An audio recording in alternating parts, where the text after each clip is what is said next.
Hello student, welcome back to my YouTube channel. Student, जैसा कि आप सभी लोगों को पता था कि हम लोग साइंस की इंपॉर्टेंट क्वेश्चन की सीरीज़ पढ़ रहे थे 10th साइंस की, जिसका आज पार्ट 2 है। स्टूडेंट, मैं जो आपको क्वेश्चन बता रही हूँ या पढ़ा रही हूँ या समझा रही हूँ, तो आप लोगों को एग्ज़ाम में हमेशा ये क्वेश्चन हमेशा आप या प्रीवियस ईयर के क्वेश्चन पेपर देखोगे या किसी ब्लूप्रिंट के क्वेश्चन देखेंगे तो आपको ये क्वेश्चन ज़रूर मिल ही गए होंगे कहीं ना कहीं। तो आप लोग इस वीडियो को अंत तक ज़रूर देखें ताकि आपको एग्ज़ाम में सारे क्वेश्चन अच्छे से बन जाएं और आप अच्छे से उन क्वेश्चन को लिख लें। ठीक है, अब नेक्स्ट क्वेश्चन हम लोग देखते हैं, मिश्र धातु किसे कहते हैं। ठीक है, मिश्र धातु क्या होती है, मिश्र धातु किसे कहते हैं। मिश्र धातु क्या होती है, मिश्र मतलब मिक्स करना। दो से अधिक धातुओं को अगर मिक्स किया आपने तो वो क्या हो जाती है, मिश्र धातु बन जाती है। ठीक है, अथवा एक धातु एवं एक अधातु के समांगी मिश्रण को मिश्र धातु कहते हैं। ठीक है, दो या दो से अधिक धातुओं अथवा एक धातु, उसमें धातु होगी दूसरी अधातु होगी। ठीक है, तो दोनों के अगर हमने मिश्रण बना लिया, समांगी मिश्रण मतलब समान रूप से दोनों को मिक्स कर दिया, तो जो बनने वाली धातु है तो उसको क्या बोला जाएगा स्टूडेंट, मिश्र धातु कहा जाएगा। ठीक है, मतलब दो या दो से अधिक धातुओं अथवा एक धातु हो उसमें एक अधातु हो, दोनों का समांगी मिश्रण बना लिया तो उसको क्या बोलेंगे, मिश्र धातु बोलेंगे। नेक्स्ट क्वेश्चन, आघात वर्धनीयता तथा तन्यता का अर्थ समझाइए। आघात वर्धनीयता, ये गुण स्टूडेंट सबसे ज़्यादा किसमें होता है, तार में आप लोगों ने देखा होगा, तार को हम खींचते हैं, है ना। सॉरी, आघात वर्धनीयता क्या होता है, जैसे आप कोई धातु को देखते होगा पीटने पर पतली चादर की तरह फैल जाती है। ठीक है, उसको बार बार पीटेंगे तो पतली चादर की तरह फैल जाते हैं, तो उसको क्या बोलेंगे, आघात वर्धनीयता बोलेंगे या आघात वर्ध धातु बोलेंगे। और तन्यता वे धातुएं होती हैं जिन्हें तार से खींचने पर तन्य कहलाती हैं। जैसे तार जैसे खींचा जाएगा उसको तो वो क्या कहलाएगी, तन्य हो जाएगी, है ना, मतलब तन्यता हो जाएगी उसमें, मतलब लंबी फैलते जाएगी तो वो क्या होगी, तन्य कहलाएगी। ठीक है, और आघात वर्धनीय मतलब कितना भी पीटेंगे तो कितना भी वो करेंगे उसको पीटेंगे तो वो क्या होगी, पतली चादर की तरह फैल जाएगी, लेकिन वो तन्य नहीं होगी। ठीक है, वहीं के वहीं वो फैल जाती है। ठीक है, और तन्यता वे गुण होता है मतलब धातुओं का जो खींचने पर तन्य मतलब खींचा जाता है, लंबा खींचते जाओ इसको तो लंबाई बढ़ते जाती है उसकी। ठीक है, तो वो क्या होती हैं, तन्य कहलाती हैं, तन्य धातुएं कहलाती हैं। अब नेक्स्ट क्वेश्चन है, ये हमेशा देखने मिलता है कि सोडियम को केरोसिन में डुबोकर क्यों रखते हैं। तो स्टूडेंट, सोडियम धातु क्या होती है, वायुमंडल की आर्द्रता से के प्रति अति क्रियाशील होती है। मतलब अगर उसको वायुमंडल की आर्द्रता मिल गई उसको तो वो मतलब क्या हो जाती है, तुरंत ही जल जाती है ना, क्या होती है, तुरंत ही जल जाती है। इसलिए इसको केरोसिन में डुबो कर रखा जाता है ताकि वो नमी के संपर्क में ना आए। ठीक है, तो सोडियम धातु क्या होती है, वायुमंडल की नमी के प्रति बहुत ही अति क्रियाशील होती है, इसलिए इसको केरोसिन में डुबो कर रखते हैं ताकि ये नमी से के संपर्क में ना आए। ठीक है, अब नेक्स्ट है कि लोहे को जंग से बचाने के 2 तरीके बताइए। तो पेंट कर सकते हैं आप।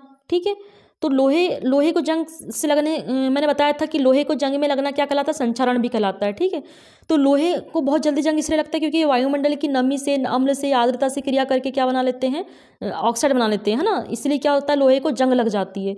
तो लोहे को जंग लगाने से बचाने के 2 तरीके क्या हैं, एक यसद लेपन है, मतलब लोहे पर जस्ते की परत चढ़ा देते हैं, है ना, लोहे पर जस्ते की परत चढ़ा देते हैं, इसको क्या बोलते हैं, यसद लेपन कहते हैं, या क्रोमियम लेपन करते हैं, मतलब लोहे पर क्रोमियम की परत चढ़ा देते हैं। दोनों बहुत इंपॉर्टेंट है। या आप पेंट भी लिख सकते हो कि लोहे के ऊपर हम पेंट भी कर सकते हैं। ठीक है, पेंट भी कर सकते हैं लोहे के ऊपर, या यसद लेपन मतलब कि जस्ते की परत चढ़ा देते हैं। और दूसरा क्या है, क्रोमियम लेपन कर देते हैं, मतलब क्रोमियम की परत चढ़ा देते हैं। और तीसरा क्या है, लोहे पर पेंट कर सकते हैं। अब नेक्स्ट क्वेश्चन है कि रासायनिक गुणधर्म के आधार पर धातुओं एवं अधातुओं में विभेद कीजिए। ठीक है, धातुओं और अधातुओं में क्या करना है, विभेद करना है। किसके आधार पर, एक रासायनिक गुणधर्म होता है और एक होता है भौतिक गुणधर्म। तो हमको किसके आधार पर करना है, रासायनिक गुणधर्म के आधार पर करना है।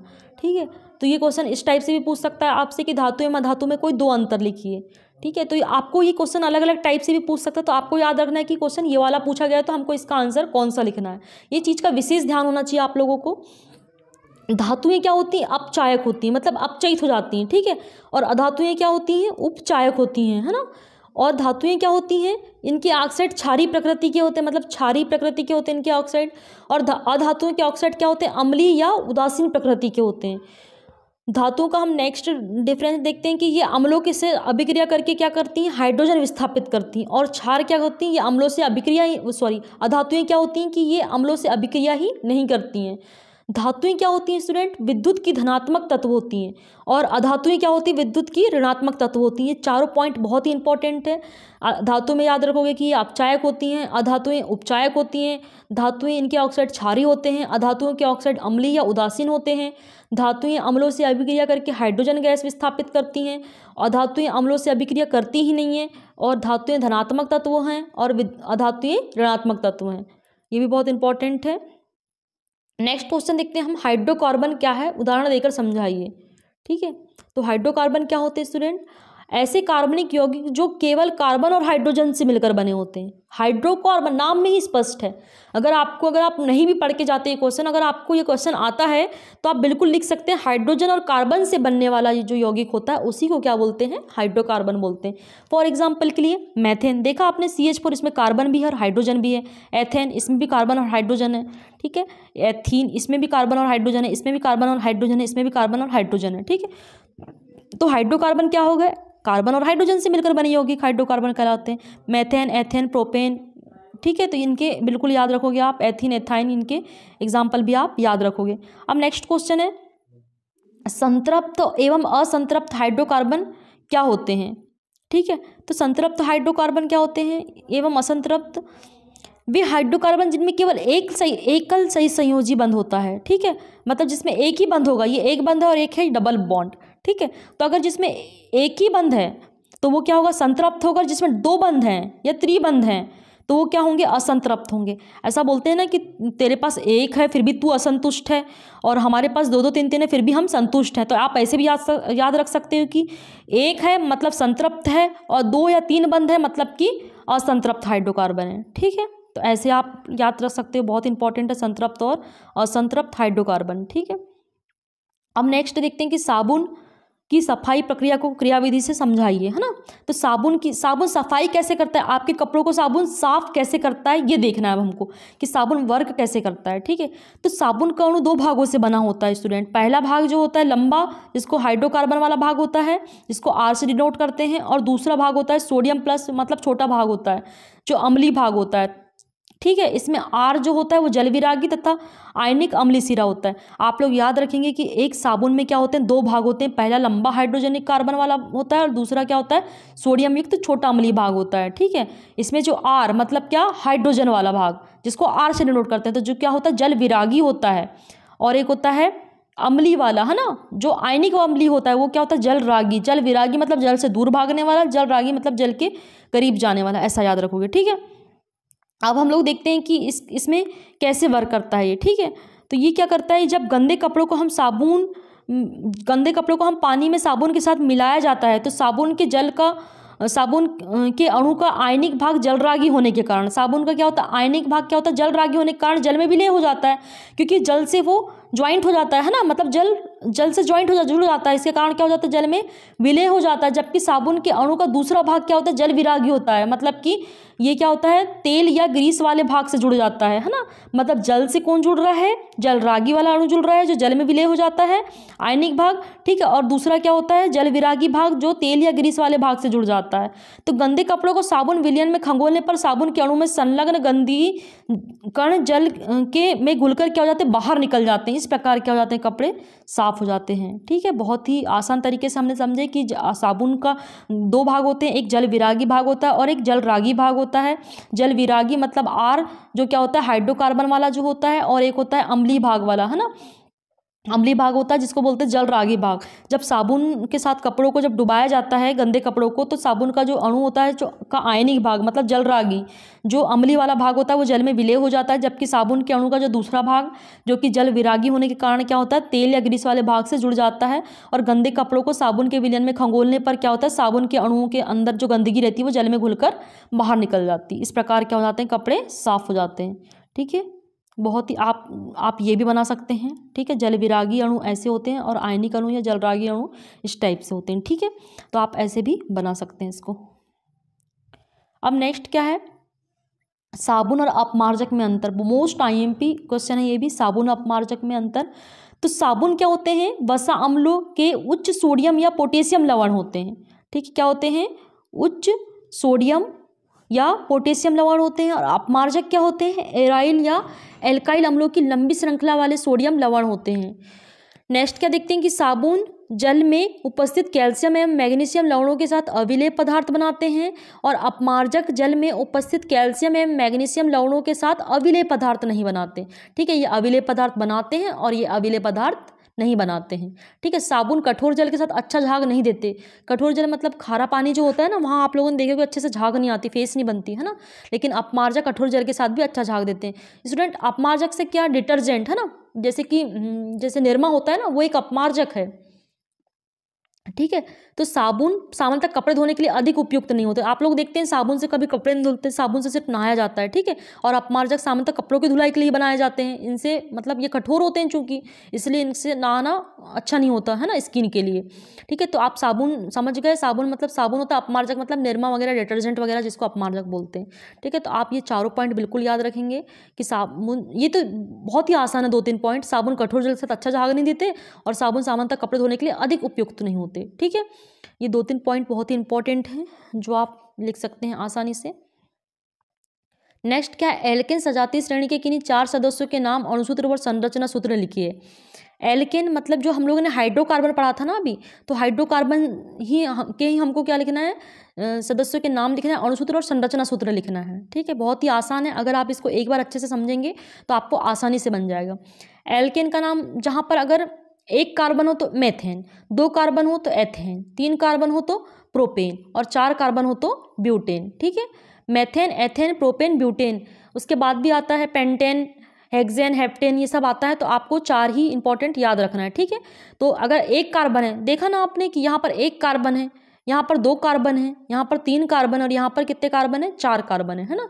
लेकिन इसकी जस्ट कार्बन की मतलब हाइड्रोजन क्या होते हैं, 2-2 बढ़ते जाते हैं। ठीक है, ये जो कार्बन होते हैं वो 1-1 बढ़ते जाते हैं, और हाइड्रोजन क्या होते हैं, 2-2 बढ़ते जाते हैं। देखा आपने, 4 से 6 हो गया, 6 से 8 हो गया, और 8 से हो गया 10। ठीक है, तो कार्बन का 1 है तो हाइड्रोजन 4 होंगे, कार्बन 2 हैं तो हाइड्रोजन 6 होंगे, कार्बन 3 है तो हाइड्रोजन 8 होंगे, कार्बन 4 है तो हाइड्रोजन 10 होंगे। ठीक है, तो मेथेन, एथेन, प्रोपेन, ब्यूटेन मतलब प्रोपेन मतलब 3 कार्बन है जहाँ, और हाइड्रोजन कितने हैं, 8 हैं। ठीक है, अब इनका फॉर्मूला कैसे बना सकते हैं आप।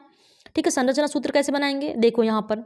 ठीक है, यहाँ पर आप देख सकते हैं यहाँ पर H है। ठीक है, तो कितना हो गया, इसकी संयोजकता कितनी कार्बन की, 4 है ना, किसमें, मेथेन में 1 2 3 4। ठीक है, 4 हो गई। ठीक है, अब नेक्स्ट है एथेन, 1 2 3 4 5 6।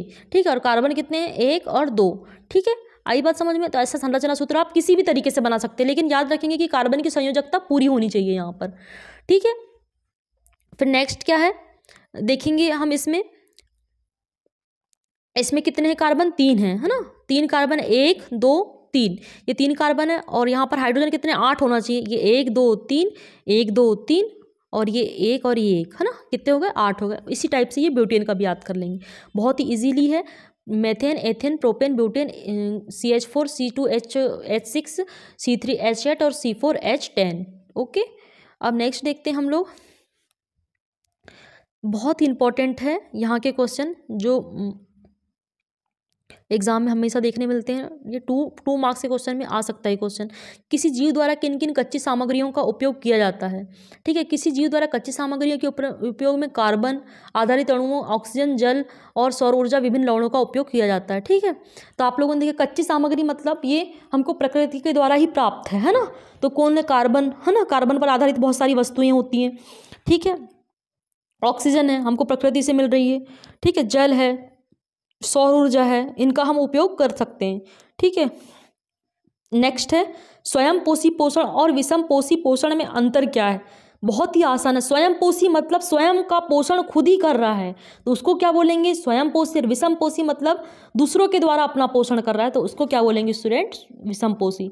तो स्वयं पोषी पोषण, जीव बाहर से कार्बन डाइऑक्साइड एवं जल ग्रहण करके सौर प्रकाश की उपस्थिति में प्रकाश संश्लेषण की क्रिया के द्वारा अपना भोजन बनाते हैं, जबकि विषम पोषी प्रत्यक्ष या अप्रत्यक्ष रूप से स्वपोषी जीवों पर निर्भर रहते हैं।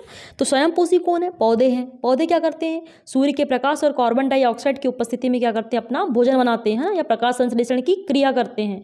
तो वो क्या है, स्वयंपोषी हैं, और उसी हम पेड़ पौधों से युक्त पदार्थ को हम क्या करते हैं, खाते हैं। मतलब हम लोग क्या है, एक विषमपोषी हैं। ऐसा नहीं कि हम लोग खाना बना रहे तो हम भी स्वयंपोषी होंगे, पर जो सामग्री का उपयोग कर रहे हैं वो तो किसी और के द्वारा बनाई हुई है ना, इसलिए हम क्या है, एक विषमपोषी के अंतर्गत आते हैं, है ना। तो ऐसा है, स्वयंपोषी मतलब जो अपना भोजन का निर्माण स्वयं ही करते हैं, तो वह है स्वयंपोषी। विषमपोषी मतलब दूसरों के ऊपर प्रत्यक्ष या अप्रत्यक्ष रूप से आश्रित रहते हैं भोजन के लिए, वो क्या होंगे, विषमपोषी होंगे। अब नेक्स्ट देखते हैं हम, हमारे आमाशय में अम्ल की क्या भूमिका होती है। आप सभी लोगों को पता है कि हमारे आमाशय में क्या होता है, HCl अम्ल होता है, हाइड्रोक्लोरिक अम्ल होता है। क्या होता है, HCl अम्ल या हाइड्रोक्लोरिक अम्ल होता है। तो हमारे आमाशय में अम्ल भोजन के साथ आए हानिकारक जीवाणुओं को नष्ट कर देता है। क्योंकि दोस्तों जो HCl अम्ल होता है बहुत ही खतरनाक एसिड होता है कि नहीं, एसिड होता है जो कि अम्ल होता है। तो ये क्या काम करता है, भोजन में आए जीवाणुओं को नष्ट करता है और क्या करता है, भोजन को अम्लीय बनाता है, उस माध्यम को क्या बनाता है, अम्लीय होता है। चूंकि ये क्या है, एक अम्ल है, ठीक है। और इसमें क्या होता है, पेप्सिन एंजाइम की क्रिया में सहायक होता है, लेकिन अधिक मात्रा में अगर ये अम्ल होता है तो उसको क्या बोलते हैं, एसिडिटी हो गई, है ना। आप लोगों ने सुना होगा कि कई लोग बोलते हैं कि मुझे एसिडिटी हो गई है, मतलब क्या हो गई, अम्लीयता हो गई है।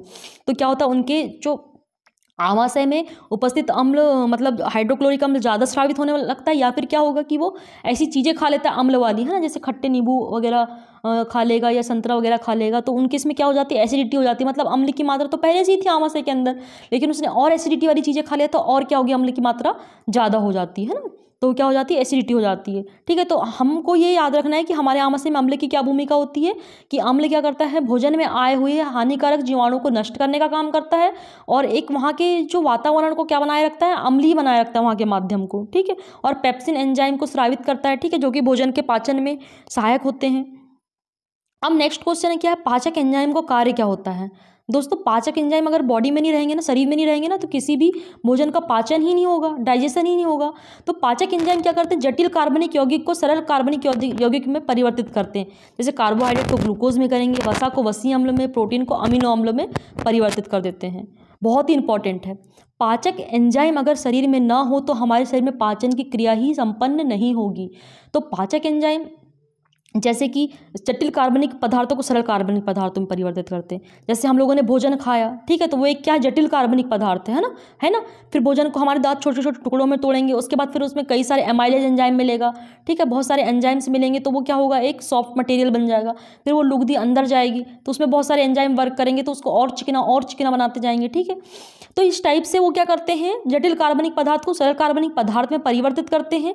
जैसे कि कार्बोहाइड्रेट एक जटिल पदार्थ है और ग्लूकोज क्या है, एक सरल पदार्थ है।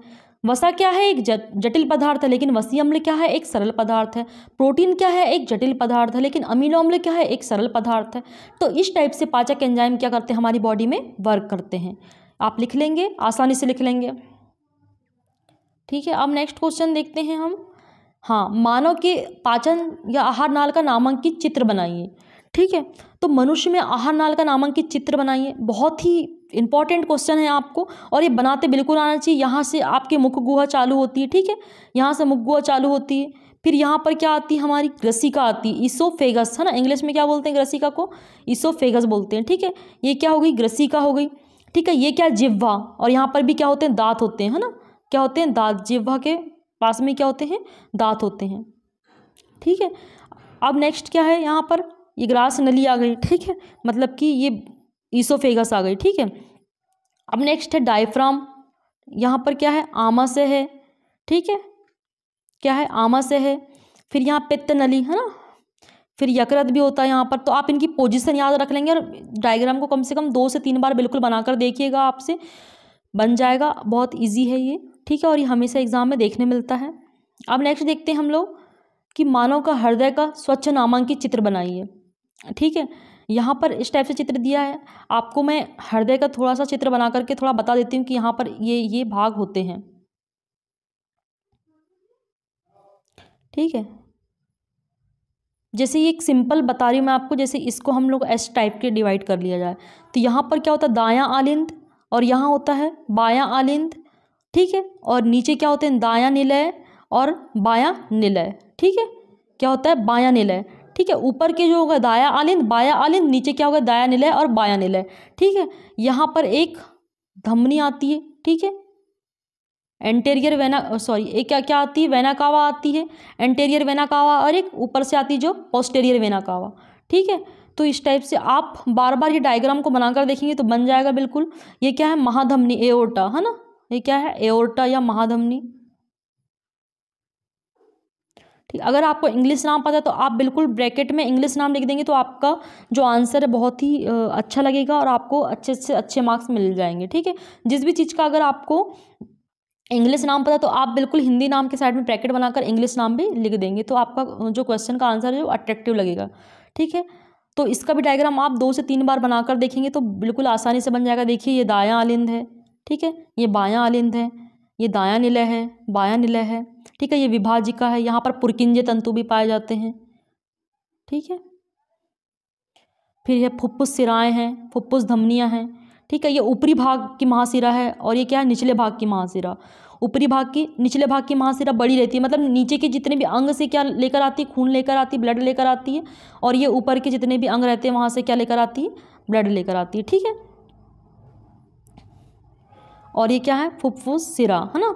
फुफ्फुस धमनियाँ क्या होती है, फुफ्फुस धमनियों में क्या होता है, ये जो यहाँ का शुद्ध रक्त होता है उसको कहाँ ले जाती है, अशुद्ध रक्त को कहाँ ले जाती है, हृदय तक ले जाती है। हृदय में फिर शुद्ध रक्त होकर के आएगा कहाँ, फिर ये बाएं आलिंद में आएगा, फिर बाएं आलिंद से क्या होगा, बाएं नीले में जाएगा, फिर बाएं नीले से जाकर के पूरे शरीर में पहुँचा दिया जाता है। तो आप लोग इसकी कार्यविधि अगर आगे अगर क्वेश्चन में इंपॉर्टेंट हुआ तो मैं आपको ज़रूर समझाऊंगी, लेकिन आप फिलहाल इनके भाग को बिल्कुल याद कर लीजिएगा कि कौन कौन से भाग कहाँ कहाँ पर प्रेजेंट होते हैं। ठीक है, तो ये होता है दायां आलिंद, दायां निलय, बायां आलिंद, बायां निलय। ठीक है, और ये क्या है, शरीर के निचले भाग की जो महाशिरा है ये, और शरीर के ऊपरी भाग की महाशिरा, और ये विभाजिका मतलब दोनों को विभाजित करने वाली नली। ठीक है, और ये क्या है, महाधमनी। ठीक है, तो आप बिल्कुल भी अच्छे से इसको देख लीजिएगा और डायग्राम बना बना के बार बार देखिए। कहीं डायग्राम आपको दिखते हैं तो कम से कम आपके 3 से 4 बार एक डायग्राम की प्रैक्टिस होनी चाहिए आपकी। अब नेक्स्ट देखते हैं कि धमनी और सिरा में अंतर। धमनी बहुत इंपॉर्टेंट अंतर है ये आपको हमेशा बड़े बड़े क्लास के अगर आप जाते हो तो उनके भी एग्जाम में आपको ये बिल्कुल क्वेश्चन देखने मिलेगा, और आपके एग्जाम की दृष्टि से भी बहुत ही ज़्यादा इंपॉर्टेंट है। हमेशा हमेशा ये क्वेश्चन पूछा जाता है एग्जाम में, तो आप बिल्कुल गलत नहीं करेंगे क्योंकि ये बहुत ही आसान क्वेश्चन है। ठीक है, तो धमनी क्या होती है, धमनी की दीवारें क्या होती है, मोटी होती हैं। ये मान लो ये धमनी है, ठीक है, इसकी दीवारें क्या कर दी हमने, मोटी कर दी है। ये धमनी है और ये है सिरा। ठीक है, तो क्या होती है, सिरा की दीवारें पतली होती है और लचीली होती हैं। क्या होती है, लचीली, है ना, मतलब सॉफ्ट सॉफ्ट होती हैं। और क्या होती है, धमनी की दीवारें मांसल होती है और इलास्टिक होती हैं, है ना। क्या होती हैं, लचक वाली होती हैं, बिना लचक वाली होती हैं। किसकी दीवारें, सिरा की दीवारें पतली होती है और बिना लचक वाली होती। जो आप कभी हमारे शरीर में देखते होगे ऊपर ऊपर जो ब्लू कलर की जो वेन दिखती हैं तो वही होती हैं क्या, सिराएं, मतलब ऊपर ऊपर होती हैं सिराएं, है ना, मतलब शरीर में ऊपरी सतह पर होती हैं। और धमनी क्या होती है, अंदर होती हैं और मोटी होती हैं। और धमनी की दीवार जो होती है वो लचीली होती है, किंतु सिरा की दीवार जो होती है बिना लचक वाली होती है।